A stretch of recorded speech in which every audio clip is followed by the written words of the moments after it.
జై నిజ గురుభ్యో నమ. శ్రీధర శివరామ దీక్షిత అచల సిద్ధాంత ప్రబోధ అఖిల భారత ప్రచార కమిటీ అచల గురు సాంప్రదాయమునకు జై. శ్రీ పూర్ణానంద వంక ఎర్రన్నార్య పాదసేవితం నిచ్చిలానంద గుల్ల అప్పారవార్యత శిష్య కళారత్నం కరుణానంద చోడిపల్లి నారాయణార్య సద్గురుభ్యో నమో నమ. సుకుబ్రహ్మ హృదయం అను గ్రంథము నుండి శ్రీ మోసా పోతే తీసుకెందులో వారిచే విరచితమైనటువంటి పరీక్షిత్తు మహారాజుకు శ్రీశుకులు వారు బోధించినటువంటి జీవేశ్వర భావము. ఇప్పుడు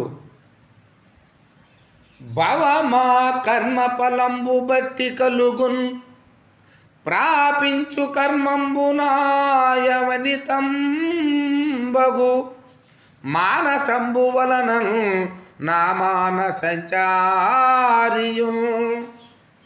గవి జీవాత్మని ప్రేరణాత్మకమునన్ కార్యానుసంధాయి భవనాది సన్నిజంబు జీవుడే భావంబులు దెత్తు నిన్నేతయై. భవమ ఓ రాజా, ఈ పుట్టుగానున్నది ఏ విధముగా కలుగుతున్నదో విచారించెదను.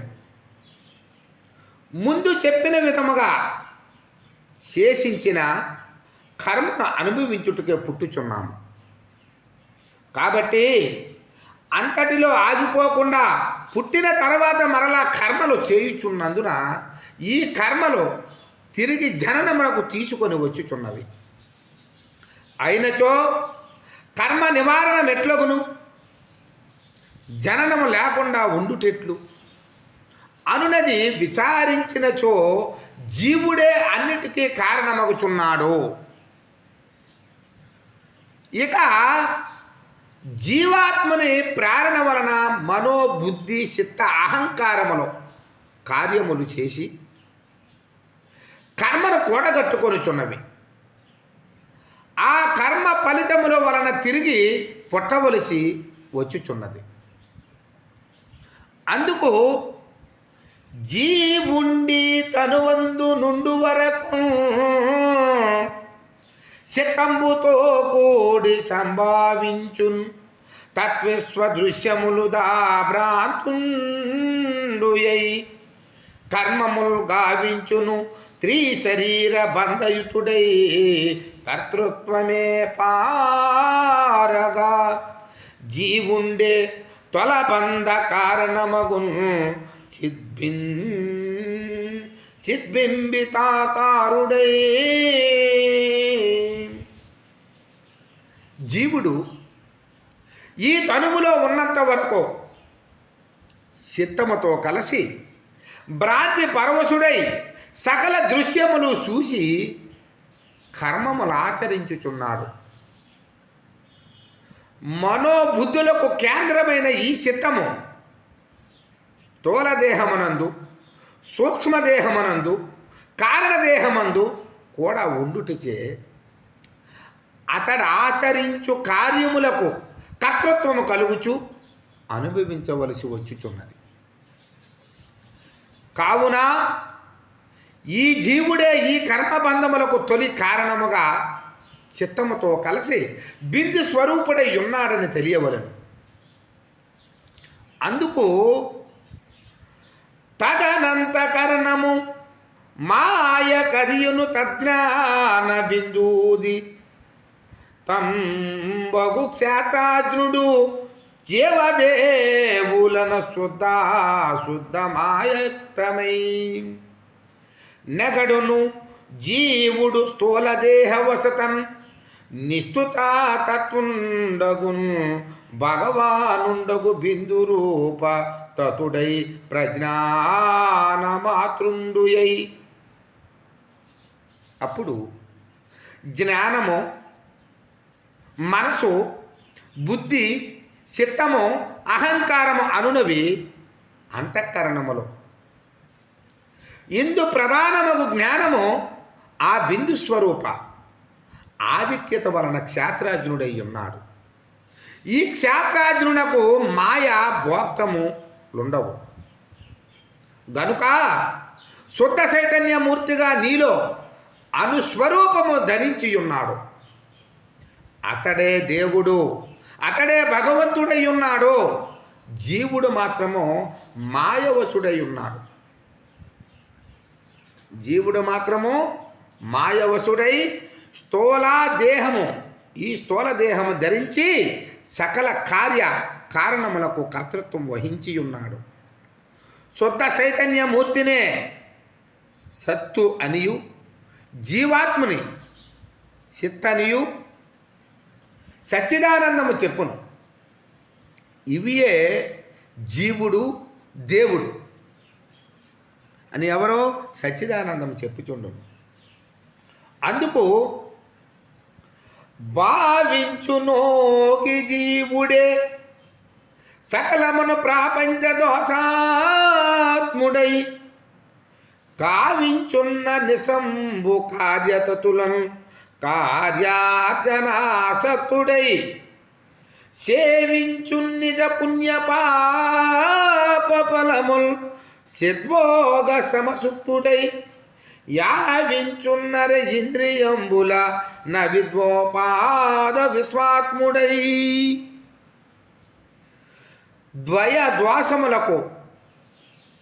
ద్వయద్వాసములతో కూడుకున్న ఈ పంచభౌతిక ప్రపంచములో జీవుడు నిత్యము కార్యములు చేసి కర్మను ఆర్జించుకొనుచున్నారు.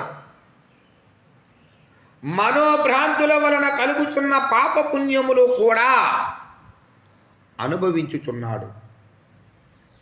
దేహేంద్రియములు అంతరేంద్రియములతో అజ్ఞానభూతమైన ప్రకృతిలో పడి విషయలోలుడై విశ్వాత్ముడుగా కూడా వెలుగొందుచున్నాడు.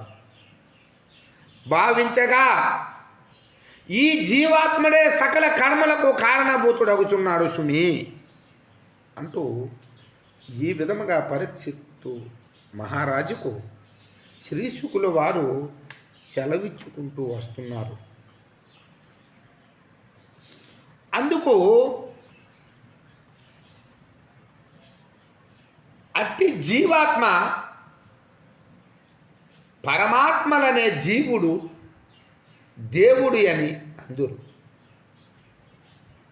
ఈ జీవదేవుల రెంటిని తెలుసుకున్నవాడే జ్ఞానియగును అని పలికిన సుఖబ్రహ్మ ఋషి వచనములు పరీక్షిత్తుడు మనసులో భద్రపరుచుకొని ఈ విధముగా పలికెను. గురుదేవా, ఈ జీవుడు దేవుడు గుర్తించే విధానం ఎరిగించి వాటి వలన కలుగుచున్న ప్రకృతి పురుషుల విచారణ చేయగోరుచున్నాను మరియు తెలపగలరు స్వామి అని చెప్పి పరీక్షిత్ మహారాజు ఎవరిని కోరుచున్నాడు? శ్రీశుక మహర్షి వారిని కోరుచున్నాడు. ఏమని? తనువు విడనాడి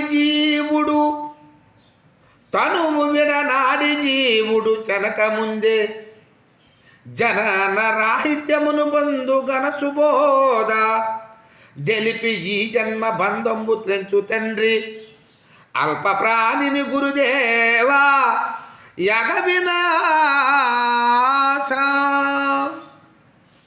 నేను స్వల్పమైన ఆయుర్దాయము కలిగి ఉన్నాను స్వామి. సకల కర్మలు హరింపజేయగల సద్గురుదేవా, ఈ దేహము నుండి జీవుడు తొలగిపోవక ముందే ఈ జన్మబంధములు తొలగించి జన్మరాహిత్యమైన గణబోధ చెప్పమని ప్రార్థించుచున్నాము స్వామి అని వేడుకొనిన పరీక్షిత్తుని మనోవ్యాకులము తెలుసుకున్నవాడై సుఖబ్రహ్మమిట్లనెను. ఎట్లా? ఋతుమతి శుక్తి ఉటాంతర పతితంబగు వరస బిందు భద్రం బైనన్ నొత ముత్యంబగు గతిని మతి చొచ్చు పరమ రహస్యమది దీపించున్. వర్షం కురిసినప్పుడు ఎన్నో వర్ష బిందువులు ఎక్కడెక్కడో పడుచు వృధా అగుచుండు. కానీ ముత్యపు చిప్పలో పడిన వర్ష బిందువు మాత్రము ముత్యముగా మారి పవిత్రమగును. అట్లే మోక్షకాంక్షి అయిన నీ వంటి వానికి పరమార్థ రహస్యములు బోధించుట వలన పారమార్థికమునకే వన్నె తెచ్చును. కావున ఈ జాగరూకుడవై మరణము చేసుకునవలను. నేను అని గుర్తెరుగుచున్న ప్రజ్ఞాన మాత్రుడు చైతన్య స్వభావము కలిగి ఉండుటచే బాహ్యంతర మధ్యములందు వ్యాపించి జ్ఞాన విచక్షణతో స్థూల సూక్ష్మ కారణ శరీరములందు వ్యవహరించుచుండును. ఆయా స్థితులందు కలిసి ఉండుటచే అతనికి విశ్వడు, తైజసుడు, ప్రజ్ఞుడు, ఈ ప్రాజ్ఞుడు అనే పర్యాయ పదములు కలిగినవి. అతడే జాగ్రత్త, స్వప్న, సుషుప్తుల యందు కూడా కలిసి వాటి అనుభూతులకు కారణమగుటచే ఇతనికి భవబంధం అంటి ఉన్నది. మరియు ఈ అవస్థాత్రయమునకు సాక్షిభూతుడగు వాడు ఈ అవస్థాత్రయమునకు అంటనవాడై ప్రతిబింబించుచు ప్రతిబింబ చైతన్యుడని శుద్ధ స్ఫటికాకారముతో కనుగ్రుడ్డు మధ్యన నీలము సునీలము మధ్య విద్యుత్ కిరణము వలె ప్రకాశించు పీతవర్ణము దాటి పరమాణు స్వరూపముతో వెలుగుచున్నాడు. ఈ సాక్షిభూతుడకు ప్రతిబింబ చైతన్యుడే ప్రజ్ఞాన చైతన్యముతో ఐక్యమై తత్మస్యహం బ్రహ్మ,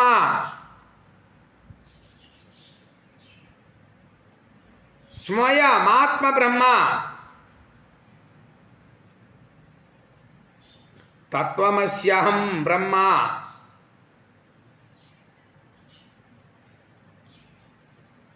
స్వయం బ్రహ్మ, స్వయమాత్మ బ్రహ్మ, ప్రజ్ఞానం బ్రహ్మ,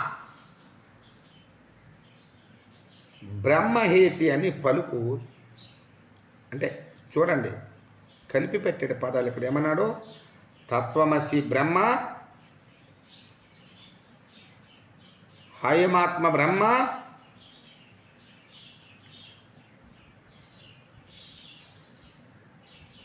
అయమాత్మ బ్రహ్మ, ప్రజ్ఞానం బ్రహ్మ.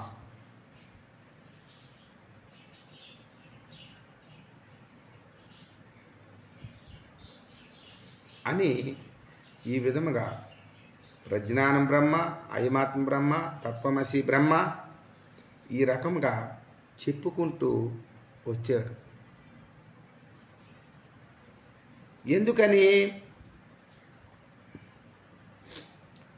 అందుకనే బ్రహ్మేతి అని పలుకు శుద్ధ చైతన్యుడై ఉన్నాడు. ఇది అంతయు పరిశీలించినచో ఏకతత్వమైన చైతన్యుడే. స్థానములందు వివిధ నామములతో వివిధ కార్యములు ధరించి ఉన్నాడని స్పష్టమగుచున్నది. ఈ చైతన్యుడే దుర్వార సంసార సాగరములో పడి సుఖ దుఃఖములు ఒకచోట అనుభవించుచు వేరొక చోట ప్రజ్ఞాన బ్రహ్మైక్యములో పరిశుద్ధుడై సచ్చిదానందుడై బ్రహ్మానందం పొందుచున్నాడు. అందుకు ప్రజ్ఞాన బిందు ప్రభావము వలన ఏ స్థితిలోనున్నానో భవబంధములంటి అయ్యుండును. ఈ దేవ భావములో ద్వయద్వాసములకు అతీతమైనవి కావు. ఈ జీవుడు నిత్యము శరీరేంద్రియ వ్యాపారముతో కూడుకొని ఆధార, స్వాదిష్టాన, మణిపూరక, విశుద్ధ, ఆగ్నేయ సహస్రాలను చక్రములందు సంచరించుచు స్థానాంతరమైన అనాహత చక్రమందు దివ్య రూపుడై వెలుగొందినను ద్వయద్వాస పూరితమైన సద్బిందువు హృదయ గ్రంథి నాశనము కానంత వరకు భవబంధములు తప్పవు. ఆ బిందు నాశనమే జన్మరహితమో కాన అట్టి సనాతనచల పరిపూర్ణచల బ్రహ్మము గురించి బోధింతును. సావాదాన చిత్తుడివై వినగోరెదను అని బోధించిన ఉత్తరాసుతుడనెన్ యాజాంతరంగోరు భవనీది దీన జనాశ్రిత పరమ సత్వస్త్రోపలబ్ధాత్ముడై తను జాతాంకుర బిందునాశకర నిత్య బ్రహ్మబోధవలంబరుడై తేజరిలన్ కటాక్షమొసగన్ భక్తిన్ మిమునే వేడెదన్. ఆ విధముగా సుఖబ్రహ్మము బోధించగా ఉత్తరాసుతుడైన పరీక్షన్ మహారాజు సంతోషించి ఇట్లనెను. గొప్పదైన భావము అంతరంగములో కలిగి ఉన్న ఆచార్యదేవా, మీరు దీనజనులను ఉద్ధరించు మహాత్ములు. సత్యమైన నిత్య వస్తువు యొక్క జ్ఞానమెరిగి పుట్టున హరింపజేయు శిర్బిందువు నాశనము చేసి బ్రహ్మభావము ఎట్లు ఎరుగవలనో తమరు కటాక్షించి చెప్పవలనని భక్తితో వేడుకొనిచున్నాను.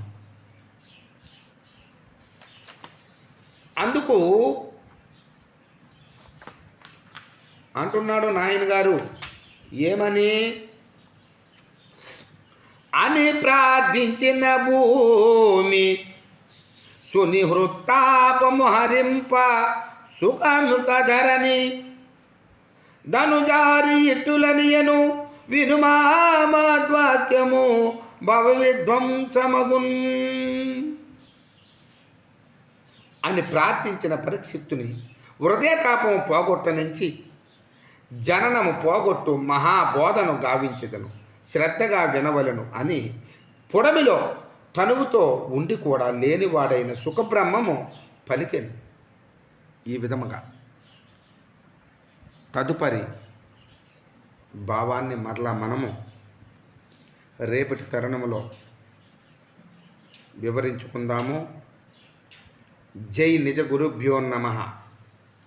జై గురుదేవ.